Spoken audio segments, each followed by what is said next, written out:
Hello friends, Shri Swami Samarth. कसे आहात तुम्ही सगळेजण? खूप दिवसानंतर मोठा व्हिडिओ येते कारण का गावी रेंज नव्हती, त्यामुळे काही मोठा व्हिडिओ टाकायला जमलं नाही मला. आणि सकाळी 6:30 वाजता मी आलो होतो. आल्यानंतर सगळ्यात आधी माझं लक्ष गेलं ते माझ्या झाडांकडे. आणि बघा ना कसे झाडं माझे झालेत. काही झाडं आहेत व्यवस्थित, पण काही झाडं सुकलेत. कोथिंबीर तर पूर्णपणे सुकून गेली आहे. येता येताच दूध घेऊन आली होती मी. दूध तापत ठेवलं आणि मग थोडंसं झोपून घ्यायचा विचार केला. म्हणलं पहिले झोप पूर्ण करून घेऊया. रिझर्वेशन होतं, पण तरी पण काही झोप पूर्ण झाली नव्हती, म्हणून झोपायचं ठरवलं. मला झोप एवढी लागून गेली की त्याच्यात मला समजलंच नाही की अलार्म वाजला आहे की नाही वाजला. कारण अद्वीची स्कूल होती आणि तिला पाठवायचं होतं, पण तिची स्कूल पण आज काही जाता आलं नाही तिला. त्यानंतर अद्विकाच्या पप्पांच्या पण सुट्ट्या संपल्या होत्या, त्यांना पण जायचं होतं, म्हणून जेवण बनवण्याची पण घाई होती. सगळ्यात आधी पहिलं फ्रेश होऊन घेतलं, झाडांना पाणी वगैरे घातलं. त्यानंतर मग चहा वगैरे छानसा पिऊन घेतला आणि जेवणाची तयारी करायला लागले. किचन पुसून घेतलं आणि जेवण बनवायला घेतलं. म्हटलं पहिलं जेवण बनवूया, म्हणजे सगळीच साफसफाई एकत्र होऊन जाईल. भाजीसाठी तर काय नव्हतं फ्रीजमध्ये, कारण फ्रीज बंद करून गेली होती आणि माझा फ्रीज एवढा खराब झाला होता बंद केल्यानंतर. पुढे मी बघाच तुम्ही फ्रीज कसा झाला होता. मग सोयाबीन होते घरी, मग सोयाबीनचीच भाजी बनवायचं ठरवलं, जेणेकरून ते पटकन होऊन जाईल. आणि जेवण वगैरे बनवायला घेतलं. रोजचा तोच प्रश्न असतो, भाजी काय बनवायची, भाजी काय बनवायची. आता 3-4 दिवस गावी गेले होते, तर ह्या प्रश्नापासून मला सुटका होती. बरं वाटत होतं की आता विचार नव्हता की भाजी काय बनवू, सकाळ झाली भाजी काय बनवू, संध्याकाळ झाली भाजी काय बनवू. टेन्शन नव्हतं. पण छान वाटलं गावी जरा 3-4 दिवस गेल्यावरती चेंज वाटला थोडासा. पण ऊन एवढं आहे की बापरे बाप, बाहेर जावंसंच वाटत नव्हतं. आणि त्या उन्हाचा अद्विकाला पण थोडासा त्रास झाला होता. गेल्यानंतर दुसऱ्या दिवशीच ती आजारी पडली होती.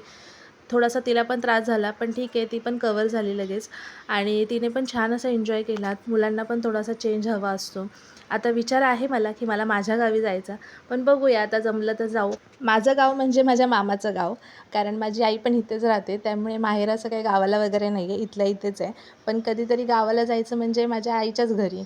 आणि तिकडे मला खूप छान वाटतं, म्हणजे जरा मज्जा येते, कारण मामाचं गाव आहे, मामाच्या घरी जायचं. लहानपणी सुट्ट्यांना पण आम्ही मामाच्याच गावी जायचो.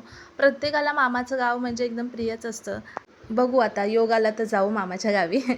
लग्न झाल्यानंतर कुठे जायला मिळतं आणि कुठे काय, पण बघूया आता जमलं तर जाईन. असं काही कन्फर्म नाही आहे की जायचं आहे किंवा काय. आणि इथे माझी आवरावरी चालू होती. जे आणलेल्या बॅगेतून भरून जे सामान होतं, कपडे होते, ते सगळे काढले होते धुण्यासाठी बाजूला. सगळं सामान आवरायचं होतं. त्यात हे अद्विकाला भेटले कानातले. ती म्हणायला लागली हेच घाल हेच घाल. तिचं तेच चालू झालं. तिचं पण असतंच मध्ये मध्ये, तुम्हाला तर माहितीच आहे. मध्ये मध्ये काम करताना चालू असतं, मम्मा हे कर, मम्मा ते कर, मम्मा हे करू का, ते करू का, हे कर. चालूच असतं तिचं. आणि तसंच चालू होतं तिचं. तिला भेटले होते कानातले आणि मला म्हणते घाले. मग आता काय घातले तिच्यासाठी. त्याच्यानंतर किचन वगैरे सगळं आवरून घेतल्यावरती मग विचार केला की आता हे टी व्हीच्या इकडचा जो वाटा आहे तो पण सगळा साफ करावा, कारण 4 दिवस घर बंद होतं, त्यामुळे धूळ एवढी आली होती. खूप प्रमाणाच्या बाहेर धूळ झाली होती घरामध्ये. जसं पाय ठेवला तशी सगळे पायाला माती माती लागत होती. म्हणून आजचा पूर्ण दिवस किती जरी थकला असेल आणि किती जरी काय केलं असेल, तरी पण साफसफाई हे करणं माझ्यासाठी खूप मोठा टास्क होता. आणि ते तर मला करायचंच होतं, कारण मला तर काय बिना साफसफाई करता घरामध्ये राहता आलं नसतं. सकाळपासून रात्री 10 वाजेपर्यंत माझं हेच चालू होतं. एका दिवसामध्ये हा सगळा लोड आवरला होता मी. हे घर मला ह्या मोठ्या मोठ्या गॅलरी आहेत त्याच्यामुळेच मला हे आवडलं होतं. पण आता ते असं झालं आहे मला की हे धुळीमुळे मी खूप हैराण आहे. प्रत्येक वेळी धूळ येते. 2 दिवस जरी घर बंद असलं की पूर्ण घराची साफसफाई करावी लागते मला. नशीब खिडक्यांना जाळ्या आहेत म्हणून, नाहीतर आमच्याकडे कबुतरं पण खूप आहेत. कबुतरांनी पण वेगळाच त्रास दिला असता मला. बघा या गॅलरीमध्ये मी आता झाडू मारला आहे, किती धूळ निघालेली आहे. असंच किचनच्या गॅलरीमध्ये पण झालं होतं. आणि सगळं मला आवरायचं होतं, पुसायचं होतं. एकदा सोडून दोनदा सगळं पुसून घेतलं मी. आणि अशा प्रकारे माझा हा पूर्ण दिवस त्याच्यामध्ये गेला होता. आणि एका पॉईंटला मी थकली होती. मग विचार केला की चला आता बाकीची कामं नंतर करूया. मशीन लावायला पाणी पण नव्हतं, कारण पाणी सकाळी येतं आणि मी झोपली होती, त्यामुळे पाणी काही मी भरलं नव्हतं. आणि आता संध्याकाळी जे पाणी येतं त्या पाण्याची वाट बघायची होती. त्यामुळे मशीनमध्ये कपडे फक्त भिजत ठेवले मी. आणि आता संध्याकाळी पाणी आल्यावरती कपडे आणि भांडी धुवायचे ठरवले.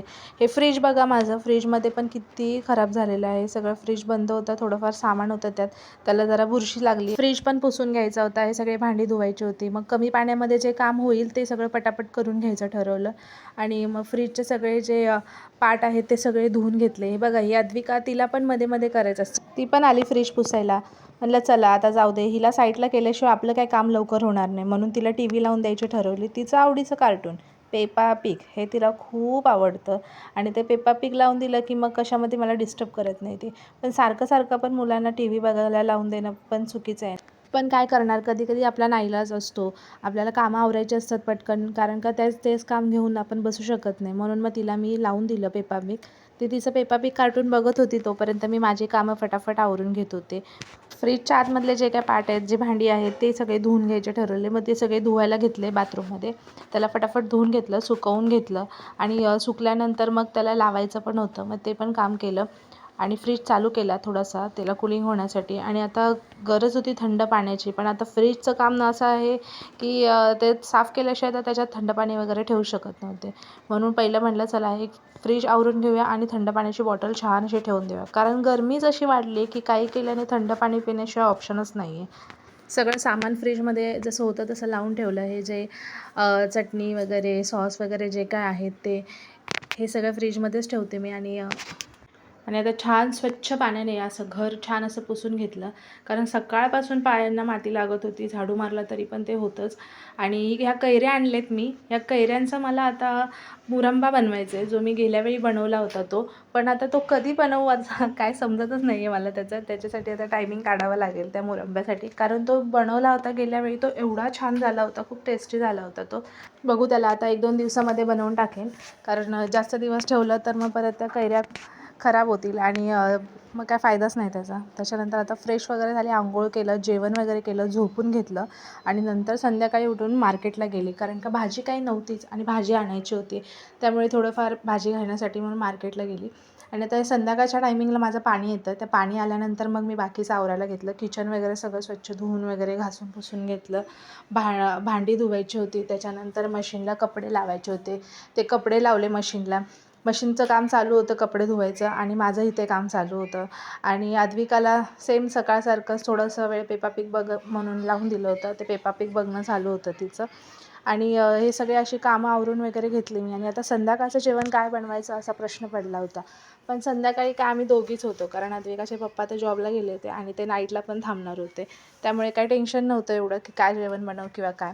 येताना मार्केटमधून थोडंसं पनीर घेऊन आले होते आणि विचार केला की सारखं सारखं पनीरची भाजी बनवण्यापेक्षा आज काहीतरी वेगळं बनवूया, म्हणून मग पनीर रोल बनवायचा ठरवला. हे सगळे कामं आवरून झाल्यानंतर पनीर रोल बनवायला घेतला. आणि हा पनीर रोल मी पहिल्यांदाच बनवला होता, फर्स्ट टाईम बनवला होता, पण खूप यम्मी आणि टेस्टी झाला होता.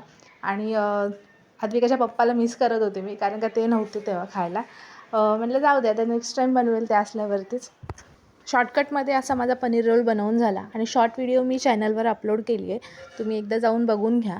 आणि तुम्हाला आवडला तर तुम्ही पण तसं बनवून बघा, कारण लगेच होतो, पटकन होतो आणि खायला पण टेस्टी लागतो. जास्त काही सामान लागत नाही, शॉर्टकटवालं काम आहे. कधी पण असं टाईमपास म्हणून आपण खाऊ शकतो. पण खूप हेवी झाला होता मला तो. एकच रोल बनवला होता आणि दोघींमध्ये तो खूप हेवी झाला होता, पण छान लागत होता. बघा एकदा ट्राय करून. आणि अशा प्रकारे सगळे भांडी वगैरे सगळी आवरली मी. आणि दिवसभर मी खूप थकली होती.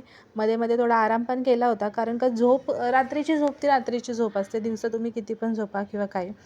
आणि अजून खूप सारे कामं केलेत मी, पण असे व्हिडिओमध्ये ते शूट करता नाही आलं, कारण प्रत्येक वेळी काय असं मोबाईल हे करता येत नाही.